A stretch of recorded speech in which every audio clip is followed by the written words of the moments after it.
É muito conhecida a história de Davi e Golias. Mas você já percebeu em 1 Samuel capítulo 17 que Davi, na verdade, tinha vencido também outros dois adversários que se lhe opuseram? Davi venceu o leão, venceu o urso e depois também derrubou o grande gigante Golias. É interessante que a estratégia utilizada para enfrentar o leão foi muito simples, aparentemente, não é? Para nós, lendo assim, parece que foi muito simples, porque ele enfrentou o leão cara a cara. Ele diz que pegou o leão pela barba. Depois também o urso, da mesma maneira, ele enfrentou o urso frente a frente. Mas na hora de vencer o gigante, a estratégia foi diferente. Ele teve que descer ao ribeiro, ele teve que pegar ali 5 pedrinhas, ele usou também a sua funda para atirar a pedra contra o gigante, e o gigante veio abaixo e ele pôde vencê-lo.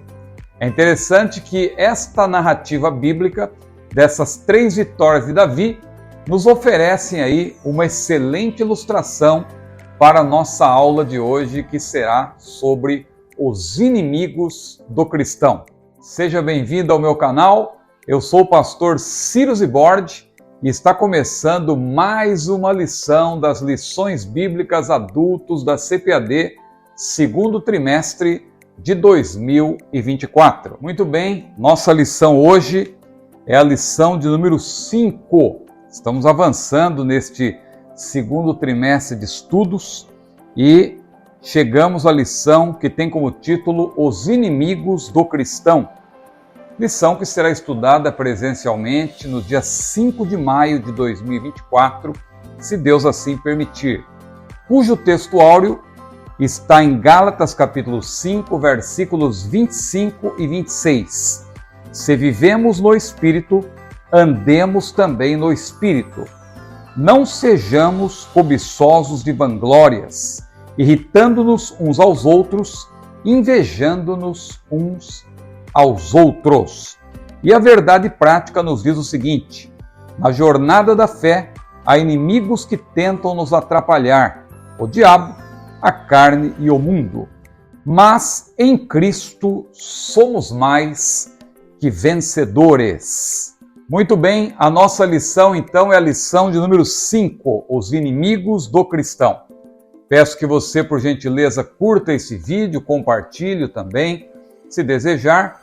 Inscreva-se, nós chegamos recentemente a 100 mil inscritos, estamos muito felizes, mas queremos que mais pessoas conheçam o nosso canal.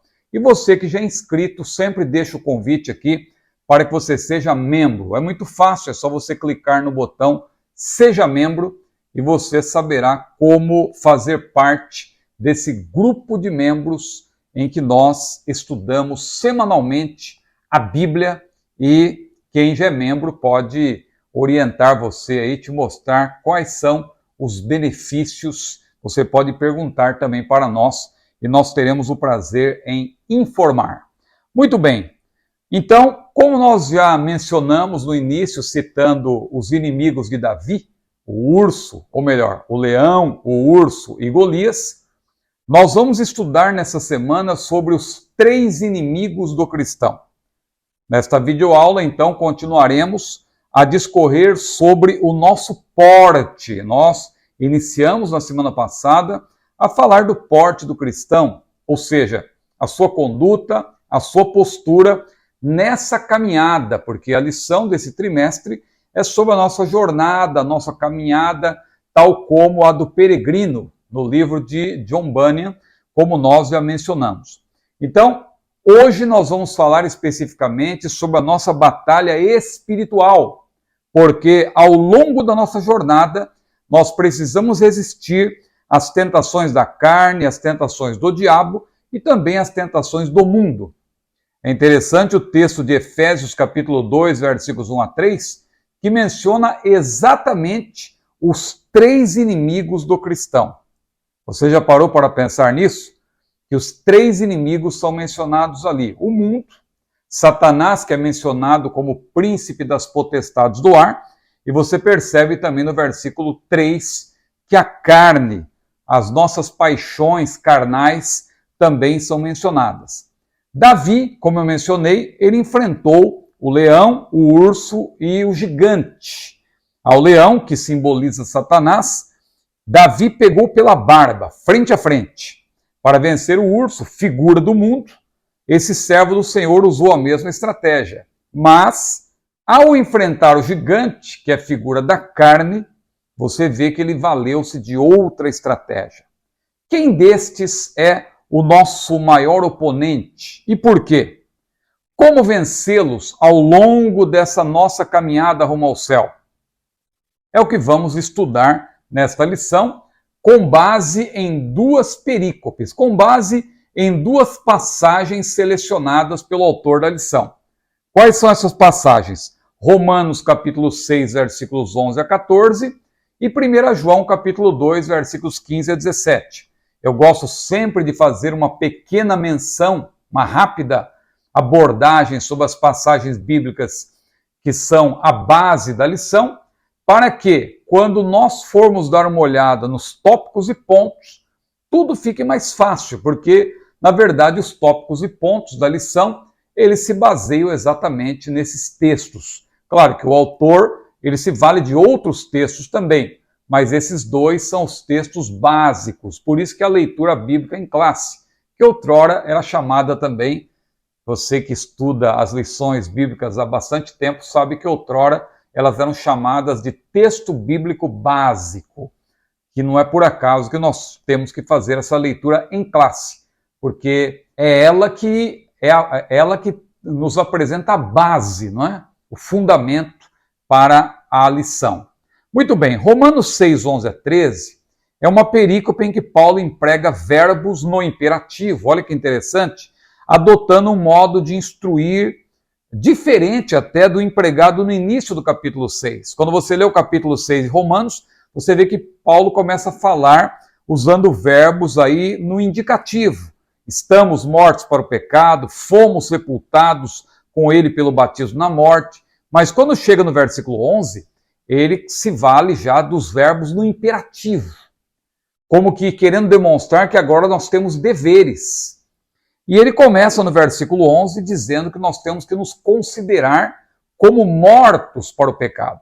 Então eu coloquei aí no nosso roteiro, que está aparecendo na tela, devemos nos considerar mortos para o pecado. Versículos 11 e 12. Isso aponta para o aspecto progressivo da nossa santificação. A Bíblia diz, segui a paz com todos e a santificação, sem a qual ninguém verá o Senhor. Nós já fomos santificados em modo instantâneo quando entregamos a nossa vida a Jesus, mas a partir daquele momento nós temos que ter uma vida santa também. Temos que seguir a paz com todos e a santificação.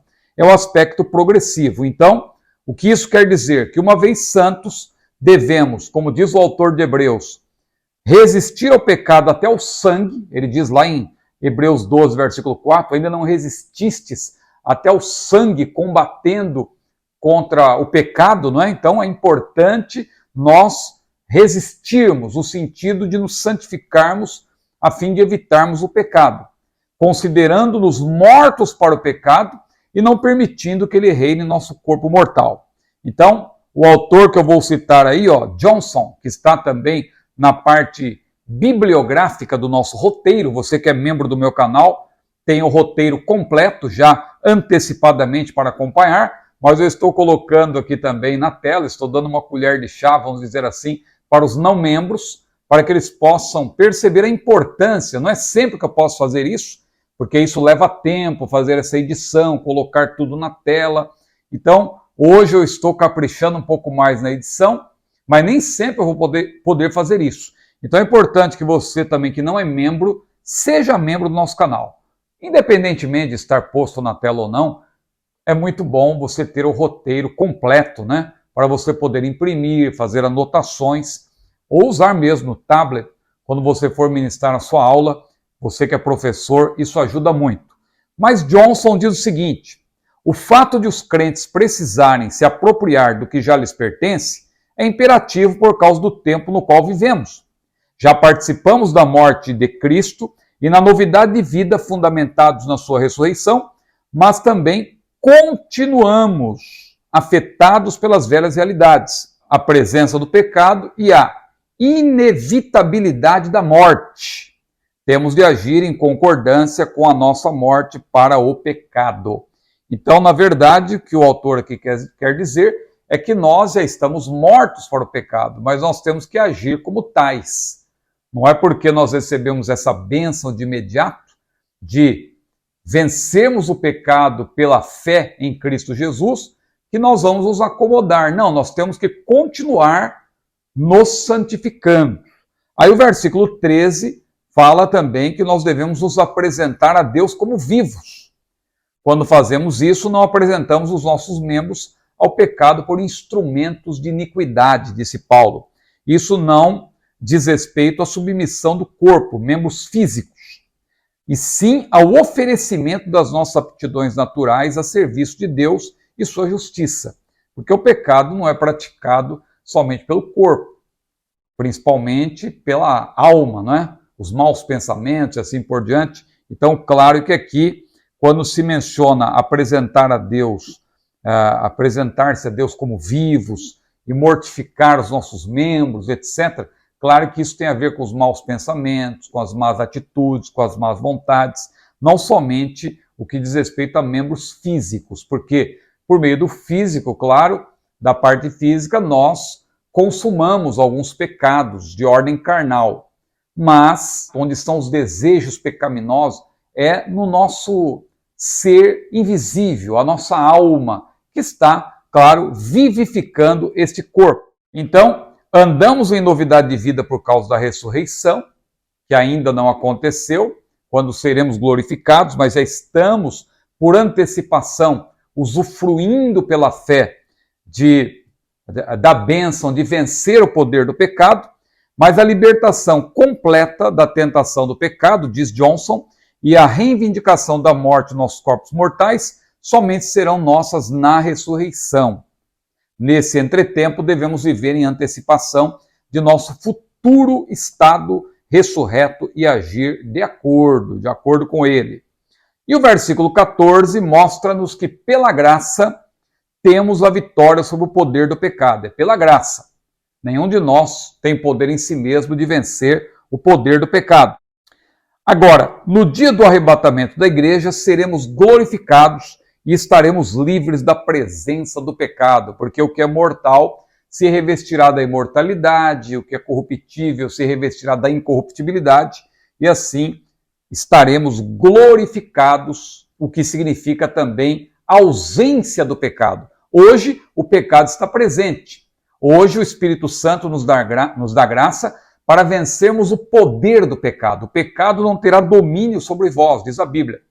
Mas quando formos glorificados, no dia do arrebatamento, ou no dia da ressurreição, que é o mesmo evento, acontecerá no mesmo momento, o arrebatamento, claro, antes a ressurreição dos mortos em Cristo, depois todos juntos, mortos em Cristo, glorificados e vivos também glorificados, formando um único grupo, iremos ao encontro do Senhor nos ares, e assim o pecado estará ausente, não haverá mais a presença do pecado.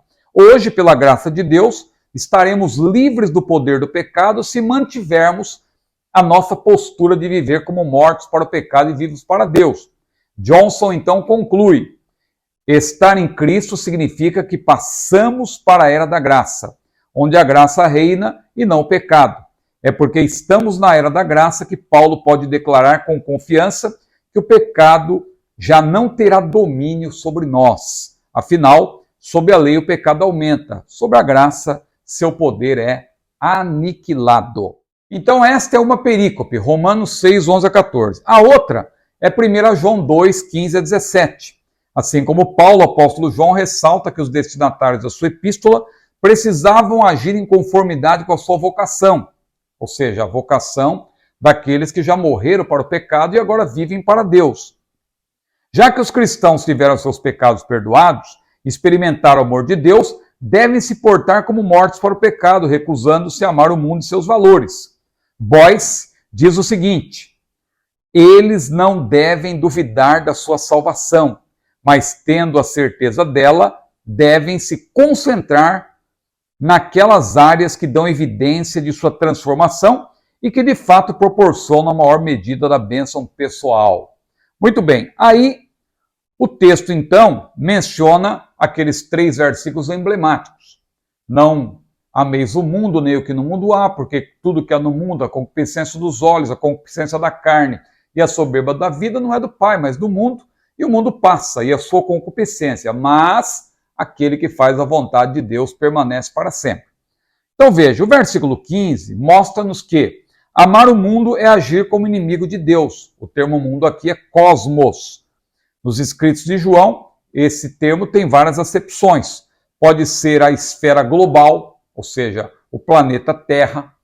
Quando João conclui o seu livro, ele diz, olha, se eu fosse relatar tudo o que Jesus fez, eu creio que o mundo todo não poderia conter os livros. Claro que ele se vale aí de uma hipérbole, mas ele está usando o termo cosmos aí no sentido do mundo todo, o planeta Terra. Mas também esse termo pode referir-se à humanidade, quando João Batista disse, eis o Cordeiro de Deus que tira o pecado do mundo. Claro que ele referia-se aí ao poder do sacrifício de Jesus para que todo aquele que crê, todas as pessoas do mundo pudessem ter acesso. Claro que expiação não significa salvação propriamente dita. A salvação se concretiza na redenção. Não vá confundir redenção com expiação. Mas a expiação é que torna possível, que abre o caminho para o ser humano poder crer, arrepender-se dos seus pecados e assim receber a redenção. Muito bem, mas o termo mundo também pode significar a humanidade que Deus amou o mundo de tal maneira que deu seu Filho unigênito.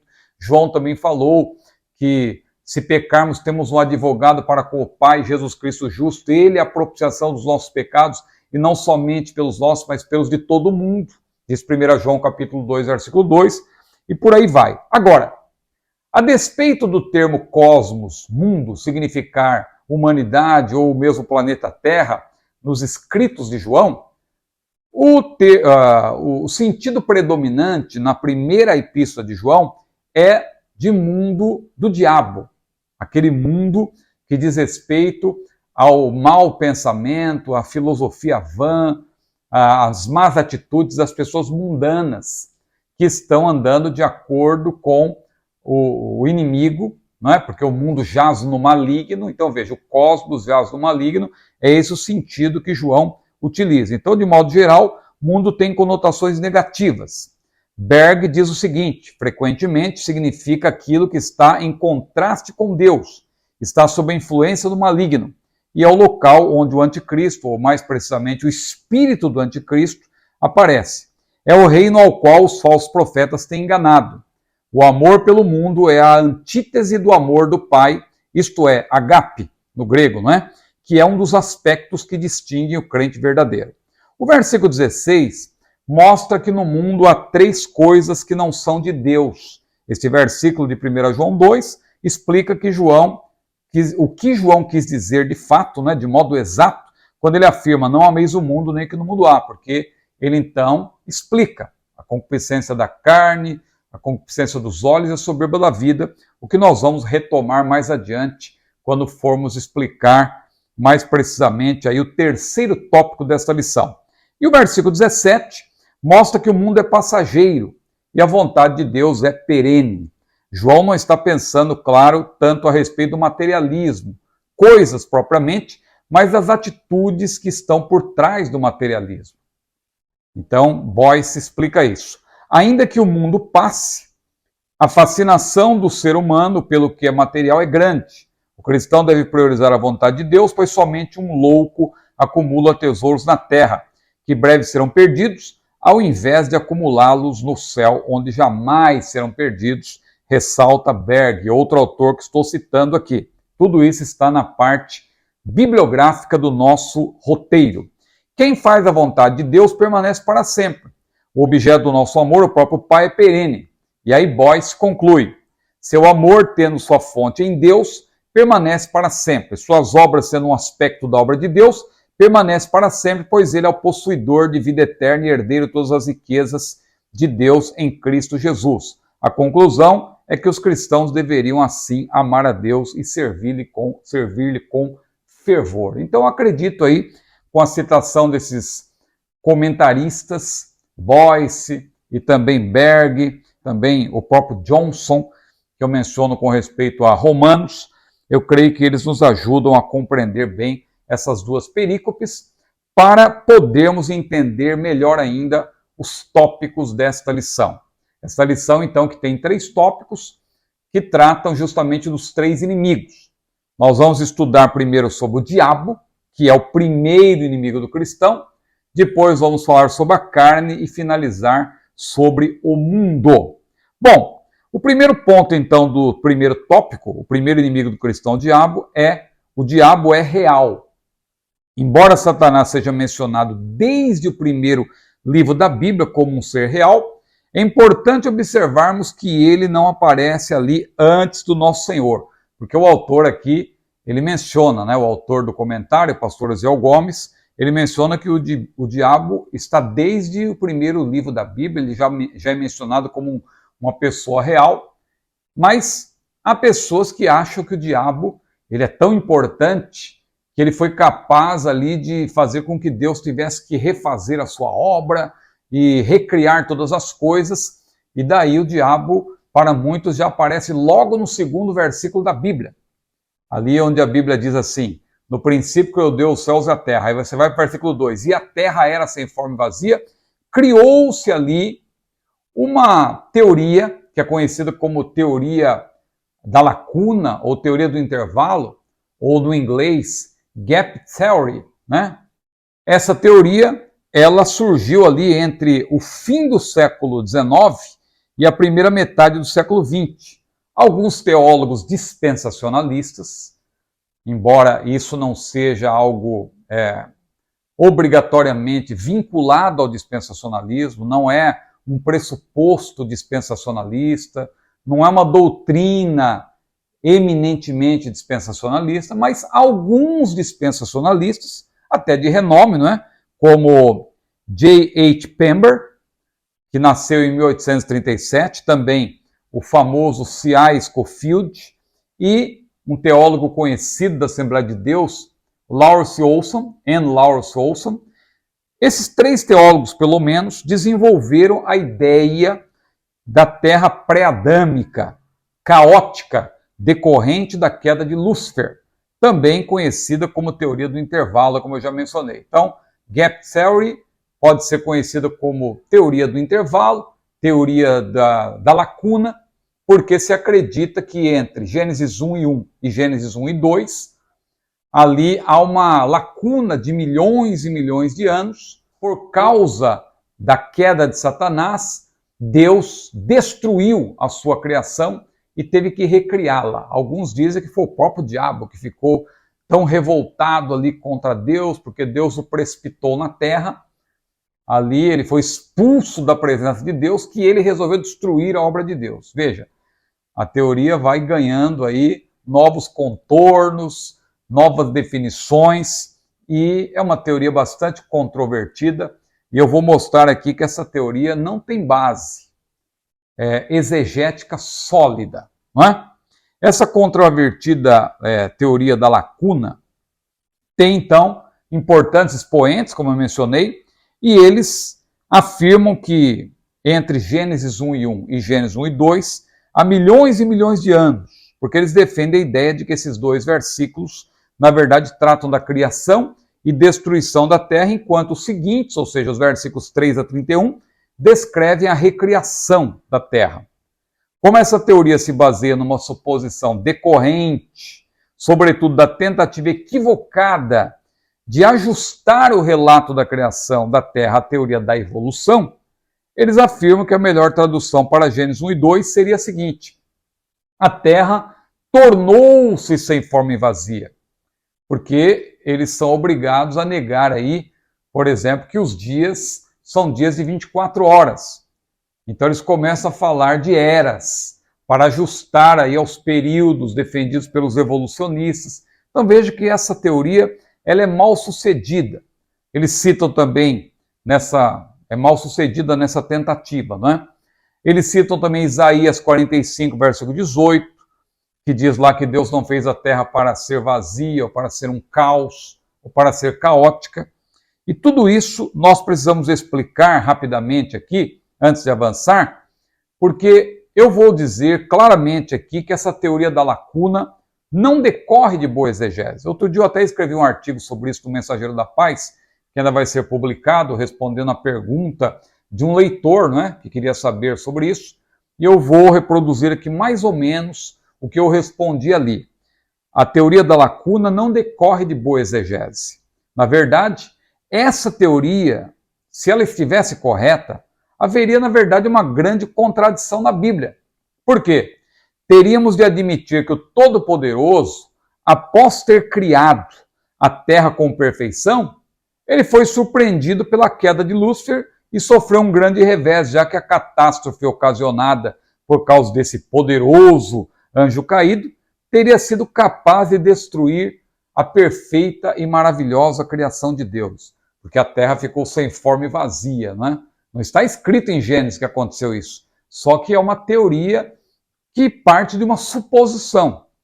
Então, como veremos, essa teoria definitivamente não decorre de uma boa exegese. Por quê?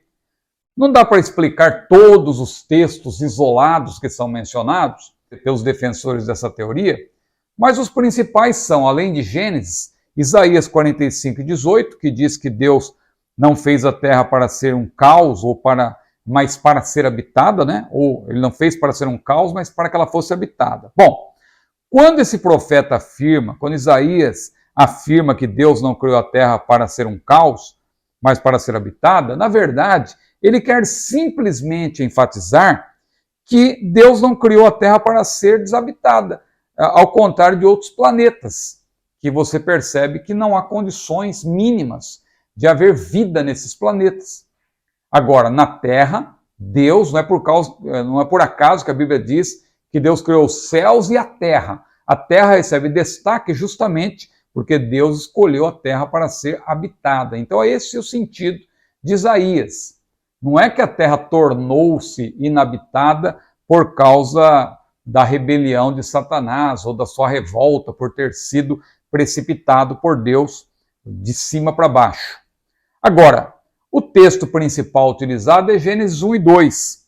Quanto a este versículo, não devemos ignorar o fato de que a maioria das versões bíblicas empregam a terra era sem forma e vazia, e não a terra tornou-se.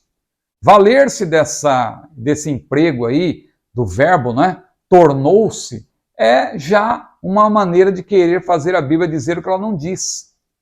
Porque é uma forma de dizer, olha, a terra tornou-se sem forma e vazia, porque Deus não fez a terra vazia, mas pela rebelião de Satanás isso aconteceu.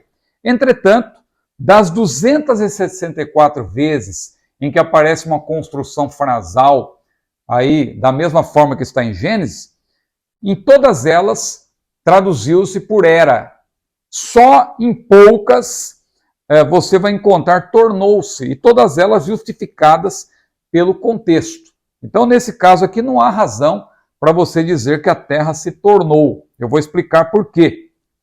Porque a pergunta que fica é exatamente essa. Por que Gênesis 1 e 2 diz que a terra era sem forma e vazia? Mesmo que o texto não diga tornou-se, mas era por quê? Se Deus criou a terra, por que a terra estava ou era sem forma e vazia?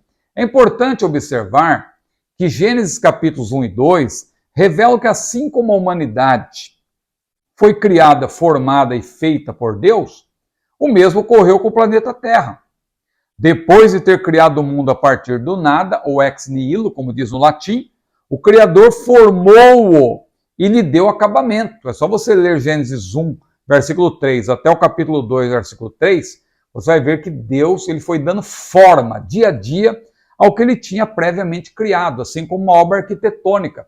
Primeiro o arquiteto cria, ele faz o projeto, depois a equipe de engenheiros vem para dar forma àquele projeto criado e fazer também o acabamento. Da mesma forma que o ser humano foi criado, formado e feito, o universo de maneira geral e o planeta Terra em especial foi também criado, formado e feito. Então, os 7 dias da criação, não há como negar isso, não são eras ou períodos, porque está mencionado ali foi tarde e manhã. Ora, quer dizer que as eras têm tarde e manhã? Ali não é linguagem figurada, ali está sendo narrado de fato o que Deus fez, o Criador fez. Então, tarde e manhã, isso indica que a primeira coisa que Deus criou foi o tempo. Quando você lê o nosso tempo, não é? Quando você lê ali, no princípio criou Deus os céus e a terra, esse no princípio já é a demarcação do nosso tempo, do início do nosso tempo. Deus, então, criou o nosso tempo e, a partir daí, ele foi também formando todas as coisas. Então, para fazermos uma conclusão aqui, ó, em Gênesis 1 e 1, nós vemos a criação imediata, ou seja, a partir do nada. Não tinha nada no meio entre o Criador e aquilo que seria criado. Imediata. Então, ex nihilo, do nada. Deus criou tudo do nada. Criou na sua mente, criou ali os materiais necessários, a massa necessária, digamos assim, para dar forma posteriormente. Então, em seguida, dia após dia, o Criador deu forma ao informe planeta, que é a chamada criação mediata. Não confunda a criação imediata com criação mediata. A criação imediata é porque não tem nada no meio, o Criador criou do nada. E do outro lado você tem a criação. O Criador de um lado, a criatura do outro lado. O Criador de um lado, o que ele criou do outro lado. E no meio, nada. Agora, quando você fala de uma criação mediata, é que o Criador agora ele pega o que ele já havia criado previamente para dar forma. E o resultado, claro, acabado, é a criação chamada de criação mediata, que é também mais conhecido como formação. É Deus dar forma àquilo que ele havia criado previamente. Então, também podemos ler Gênesis 1 da seguinte forma. O versículo 1 nos apresenta o título, ou a introdução. No princípio, criou Deus os céus e a terra. Aí o versículo 2 fornece a informação acerca do estado das coisas quando Deus as criou do nada. No princípio, criou Deus os céus e a terra. A terra era sem forma e vazia. Daqui a pouco eu vou usar uma ilustração que eu creio que vai te ajudar a entender melhor, que é a ilustração do bolo, não é? Eu vou explicar daqui a pouco. Agora, então, veja, o capítulo 1 nos apresenta o título, o capítulo 2 fornece a informação acerca do estado das coisas quando Deus as criou do nada, e a partir do 3º versículo começa a narrativa da construção ou da formação e acabamento daquilo que Deus tinha criado. Então, aqui a ilustração do bolo que eu coloquei no meu roteiro é a seguinte: quem vai fazer um bolo, primeiro coloca os ingredientes sobre a mesa. Os ingredientes estão todos sobre a mesa. Aí, a partir de uma receita, é aí que está a criação. A criação está na receita. A partir de uma receita, a pessoa que vai fazer o bolo, ela toma os ingredientes e começa a misturá-los para dar forma, colocar numa forma, assar e depois servir. Então, quando diz a Bíblia que Deus criou os céus e a terra a terra estava sem forma e vazia, é porque Deus passaria a dar forma a esta matéria que ele próprio criara. Então é importante aí, toda essa explicação que eu fiz, esse longo parênteses que eu abri, foi para explicar que no versículo 2 o diabo não aparece não. Quem está ali é o Espírito Santo e o próprio Senhor Jesus, também a Trindade, porque o termo ali é Elohim, que indica pluralidade de pessoas. Então você vê no versículo 26, inclusive em plural, façamos o homem a nossa imagem, conforme a nossa semelhança, porque o Pai, o Filho e o Espírito Santo estavam presentes. Então quem aparece logo no versículo 2 ali não é o diabo, coisa nenhuma. O diabo, ele é mencionado posteriormente. Mas, corroborando o que o autor da lição disse, sim, o diabo, claro, ele aparece na Bíblia desde o Gênesis, mas não antes do Criador, nem antes. Quando você fala de Criador, claro, é o Deus Trino, né? O Pai, o Filho e o Espírito Santo. Mas o diabo não aparece antes de Jesus. Jesus estava com o Pai desde o início. No princípio era o Verbo estava com Deus, o Verbo era Deus. Ele estava no princípio com Deus. Todas as coisas foram feitas por ele, sem ele nada do que foi feito se fez. O autor aqui destaca, não é? Além de serem mencionadas no início de Gênesis, as ações de inimigos estão presentes em vários livros veterotestamentários. No Novo Testamento, a obra de Satanás é descrita com maiores detalhes, como veremos ao longo desta lição. O autor diz, inclusive, que o nosso Senhor considerava Satanás como uma pessoa real, não é? E por isso usou pronomes pessoais para se referir a ele. O diabo não é uma força, como muita gente pensa, não é o mal, não, é uma pessoa. E a Bíblia deixa claro tudo isso. Vamos para o ponto 2, a descrição de Satanás. É interessante observar que os teólogos liberais e seus simpatizantes gostam de dizer que algumas passagens emblemáticas do Antigo Testamento sobre Satanás não se referem a ele, como, por exemplo, Isaías 14, 12 a 19 e Ezequiel 28, 11 a 19. Claro que essas passagens, a priori, falam de reis, o rei da Babilônia, o rei de Tiro. Mas esses reis eram reis possessos por Satanás. Eram reis que, na verdade, até são tomados como tipos de Satanás, porque eles, na verdade, estavam andando conforme o orgulho, a soberba de Satanás. E por isso Deus se aproveita dessa mensagem contrária a esses reis inimigos de Israel para revelar, tanto a Isaías como a Ezequiel, como foi a queda de Lúcifer, não é? Porque Deus não criou Satanás, Deus criou um querubim, Lúcifer, porque Deus não cria o mal. Quando diz lá em Isaías que Deus cria o mal, é no sentido de que ele traz o juízo, não é o mal moral. Deus não cria o mal moral. O mal moral foi criado por conta da entrada do pecado no mundo através de Satanás. Primeiramente, ele, claro que foi o primeiro que pecou e depois o pecado entrou também na humanidade, quando Adão e Eva cederam à tentação de Satanás. Mas observe então, Isaías 14, 12 a 19 e Ezequiel 28, 11 a 19 aludem a Satanás, sem dúvida nenhuma. Ao descrever as características do rei da Babilônia, Isaías o chama de Lúcifer, filho da alva. Lúcifer, claro, é um termo que não aparece no hebraico, é um termo que chegou a nós por meio do latim. No espanhol é Lucero, por exemplo, e na língua portuguesa, em algumas versões, aparece Lúcifer. Em outras, esse termo sequer aparece. Mas nós sabemos que Lúcifer é uma referência a esse filho da alva, ao querubim, como Satanás era conhecido antes de rebelar-se contra Deus. A sua descrição se assemelha à do profeta Ezequiel, no caso a descrição de Isaías, não é? Quanto ao rei de Tiro. Ezequiel fala do rei de Tiro, Isaías fala do rei de Babilônia. Ambas, sem dúvida, aludem a homens possessos por Satanás. Claro está que, embora se descreva prioritariamente pessoas humanas, há também a revelação do pecado original de Lúcifer, o qual está por trás deles. Isso é claro, porque se reis como Davi e Salomão apontam para o Senhor Jesus, ou seja, tipificam o Senhor Jesus, por que o rei da Babilônia, o rei de Tiro, nesse caso, não podem também apontar para o príncipe deste mundo e o Deus desse século? Isaías 14, 12 a 19 é uma passagem interessante, porque note, em 1 João 3 e 8 está escrito que o diabo peca desde o princípio.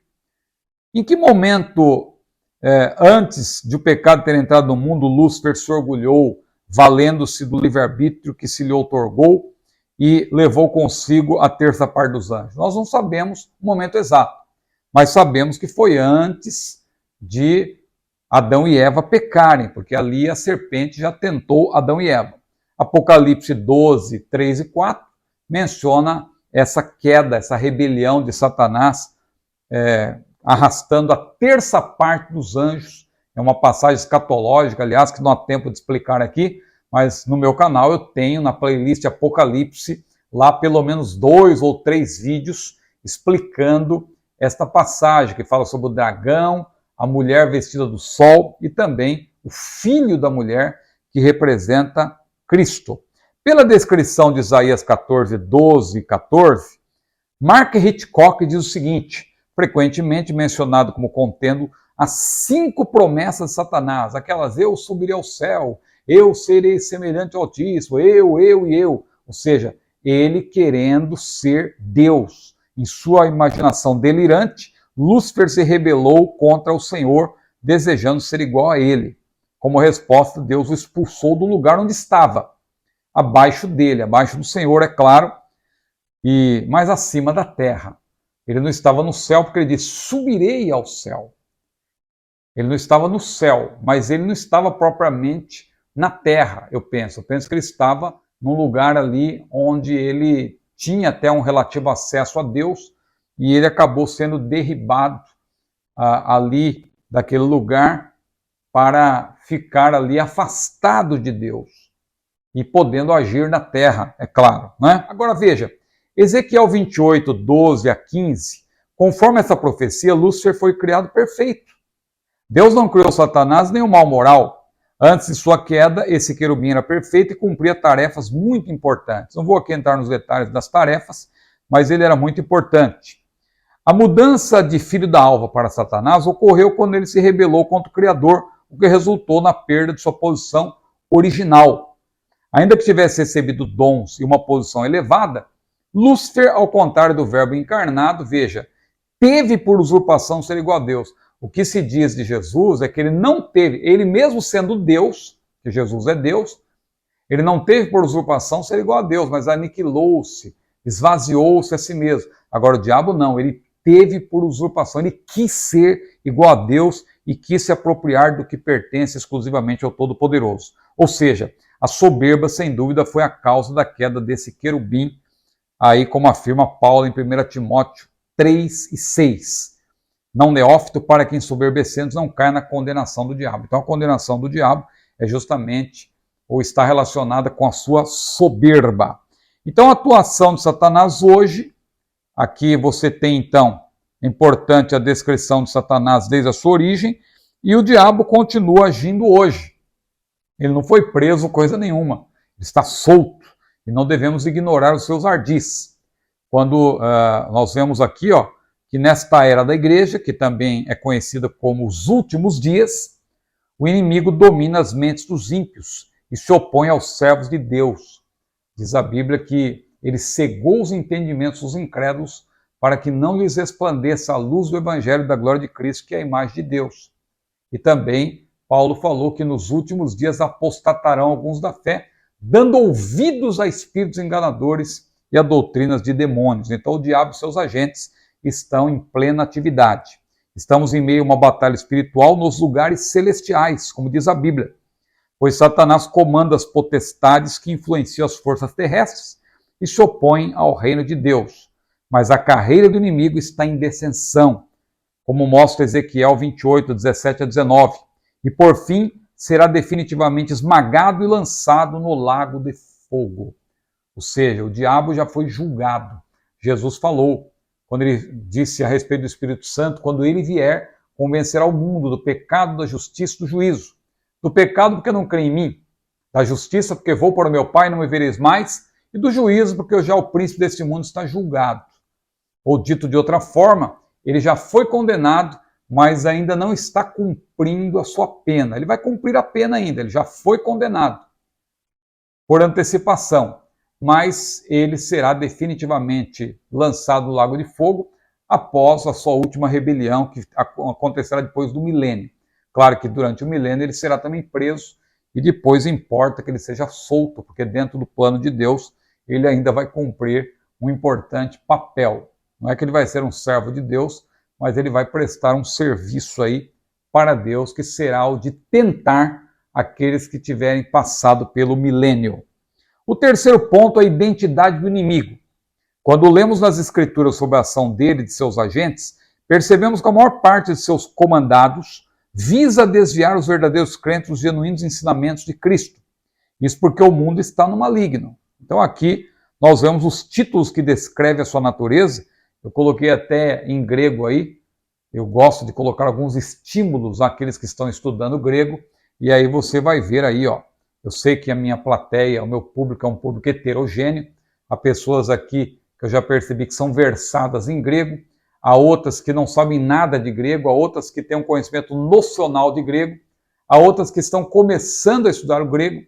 Então, eu, para provocar até essas pessoas, eu coloco às vezes alguns termos em grego, transliterados, ou o próprio termo no grego, porque é muito fácil. Se você olhar aqui, ó, Satanás no grego é Satanás, né? Olha aí, ó. Você vê essa letra em maiúscula, que é sigma, que tem som de S. alfa parece justamente a letra A, não é? E por aí vai. Aí você tem diabo, que é diabolos, também não tem dificuldade nenhuma para você entender, né? Você tem, aí já começa a ficar um pouco mais difícil aqui, ó, o dragão, né? Dracon, pirós, né? Pirós, megas. Veja que esse pirós tem a ver com pirotécnico, tem a ver com fogos, né? Porque aqui o dragão é vermelho como fogo, ou avermelhado como fogo. Por isso que no grego você tem dracon, tá vendo? Dracon. Dracon, pirós, megas. Então, é o dragão. Ele também é chamado de príncipe deste mundo. Arhon, tu cosmo, príncipe desse mundo. Príncipe das potestades do ar. Tom, Arhonta, olha aí, Arhonta tes exousias, tu aeros, veja, aeros, tem a ver com ar, não é? O Deus desse século, Roteos, tu aionos, tentador, ropeirazon, o adversário, rugindo como leão, eu coloquei também, antídicos, antiga serpente, ofis, arraios, antiga, arraios, tem a ver com coisa, na nossa língua, arcaica, né? Vem dessa palavra grega aí, ó. Então você veja, homicida, mentiroso, antropoctonos, e assim por diante. Belial, tudo aí para você estudar. Então, por que Satanás é inimigo da igreja? Eu coloquei também no roteiro, sendo os não crentes filhos do diabo, a preocupação maior dele é com a igreja. Mas vamos adiante. O segundo tópico. O segundo inimigo do cristão é a carne. Conceito bíblico de carne. Podemos dizer, à luz de Samuel, capítulo 17, como eu citei, que o leão é figura do diabo e que o urso representa o mundo. Mas e o gigante? Ele representa nosso maior inimigo. Olha aí. O maior inimigo não é o diabo. O diabo, claro, ele tem todo esse protagonismo porque as pessoas dão lugar a ele. Quando a pessoa dá lugar ao diabo, ele se vale de tudo para, na verdade, destruir a vida da pessoa. Então ele se vale da própria carne. Mas a carne é um inimigo que está dentro de nós. E qual é o conceito bíblico de carne? O autor explica muito bem. Podemos dizer, então, que a carne aí tem o sentido de desejo para o mal, natureza adâmica. Claro, não vá confundir com a carne no sentido de tecido. Eu explico aí no roteiro, a palavra de Deus apresenta a palavra carne também no sentido literal, referindo-se à humanidade de Jesus, inclusive, né? O verbo se fez carne, o poder do homem, não é?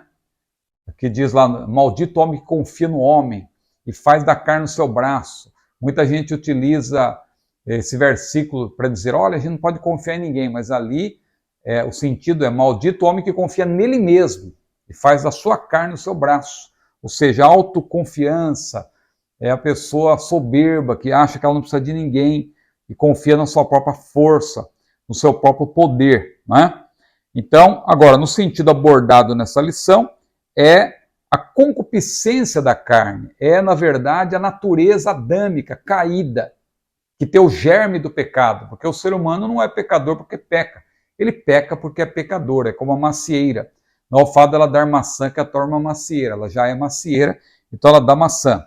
Olha o ponto 2, a carne no Novo Testamento. Sem dúvida, o mundo e Satanás são inimigos terríveis. No entanto, estão do lado de fora, a carne está do lado de dentro.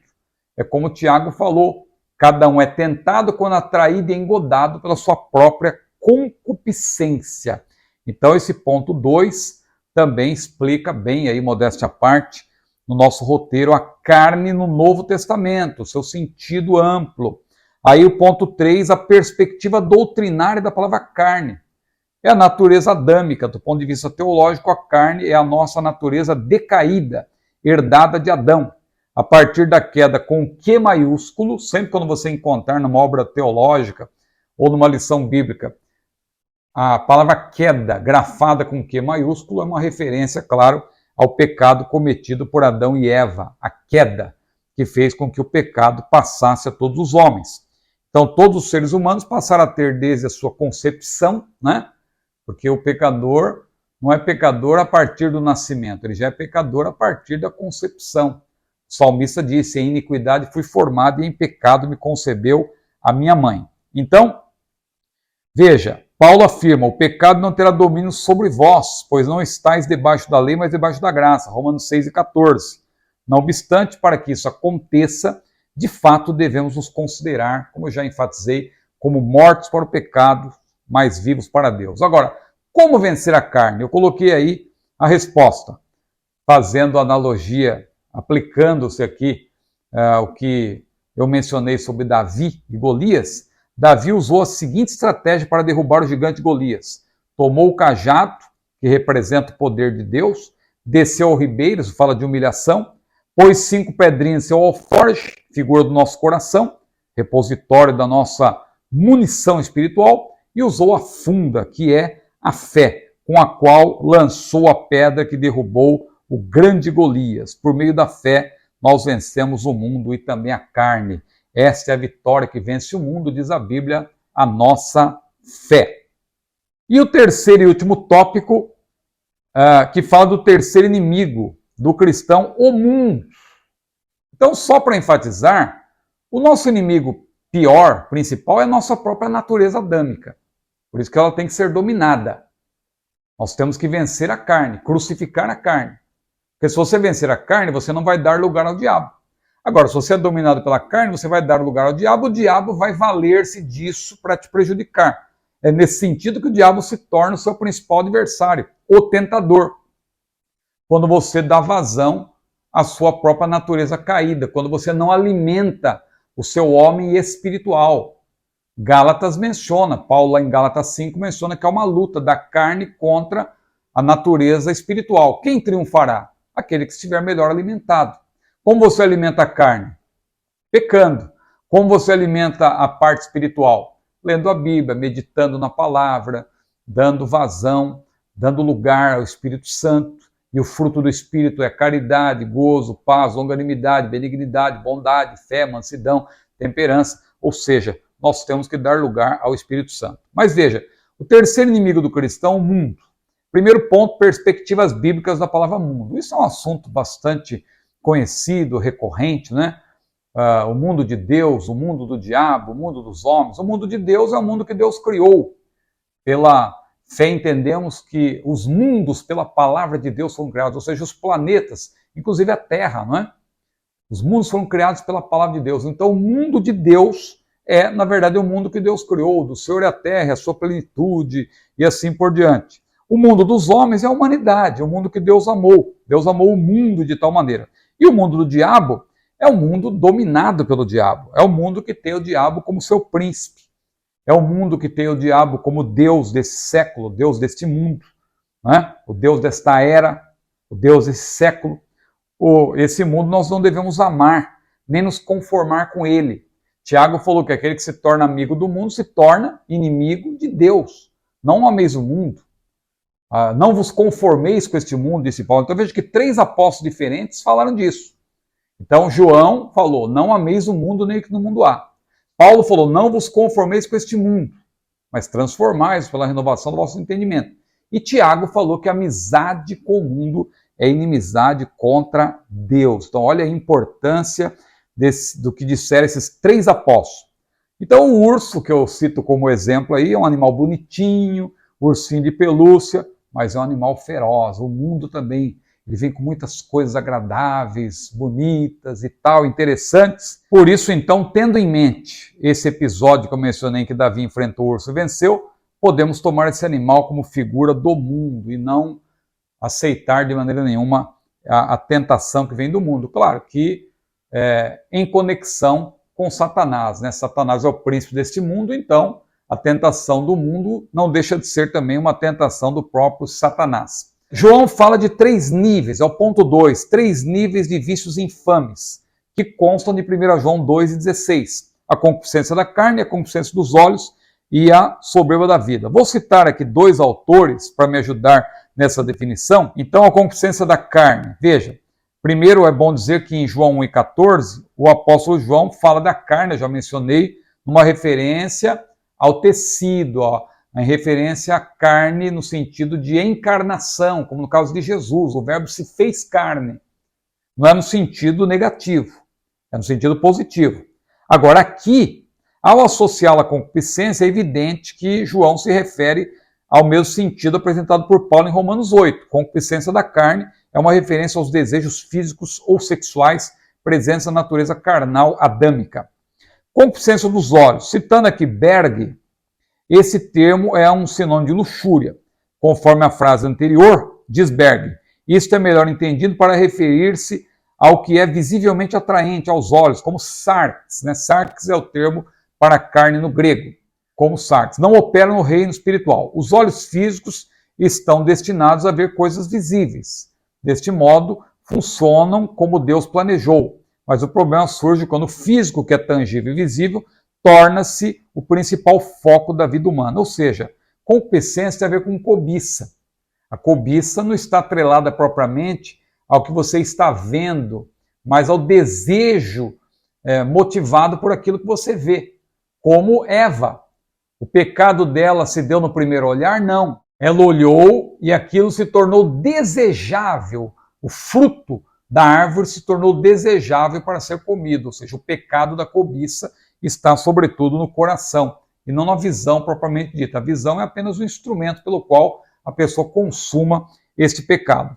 E a soberba da vida, numa abordagem claramente progressiva, João emprega esse termo para esclarecer os dois anteriores e descrever as pessoas modernas, ególatras, para as quais o acúmulo de bens materiais assume a mais elevada prioridade.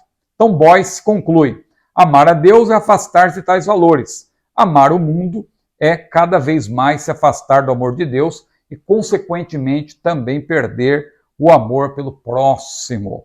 E o último ponto, vencendo o mundo. Como vencer o mundo? Para vencer o mundo, ou seja, resistindo às tentações mundanas, a semelhança de Davi, que venceu o urso, né? Nós devemos vencer pela fé. Davi enfrentou o urso cara a cara. Ele enfrentou o urso. E pela fé nós podemos vencer o mundo também. Por meio dela tudo é possível. É só nós nos lembrarmos do que diz lá em Hebreus capítulo 11. Pela fé, diz a Bíblia, que Enoque andou com Deus e foi trasladado para não ver a morte, visto que antes da sua trasladação alcançou o testemunho de que agradara a Deus. Pela fé, Noé preparou a arca com a qual condenou o mundo, mas tornou-se herdeiro da justiça.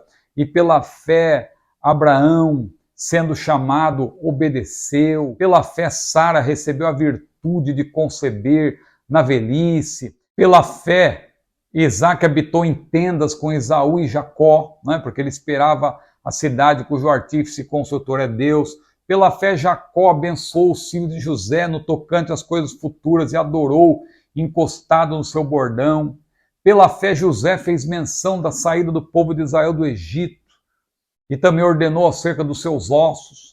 E pela fé, Moisés, sendo menino, foi escondido, mas sendo já grande, escolheu ser maltratado com o povo de Deus do que ser chamado filho da filha de Faraó. E ele menciona também Raabe e a meretriz, etc. E depois ele conclui dizendo, olha, faltar-me o tempo, falando de Gideão, Baraque, Sansão, Jefté, Davi, os quais pela fé venceram reinos e apagaram a força do fogo, da fraqueza tiraram forças.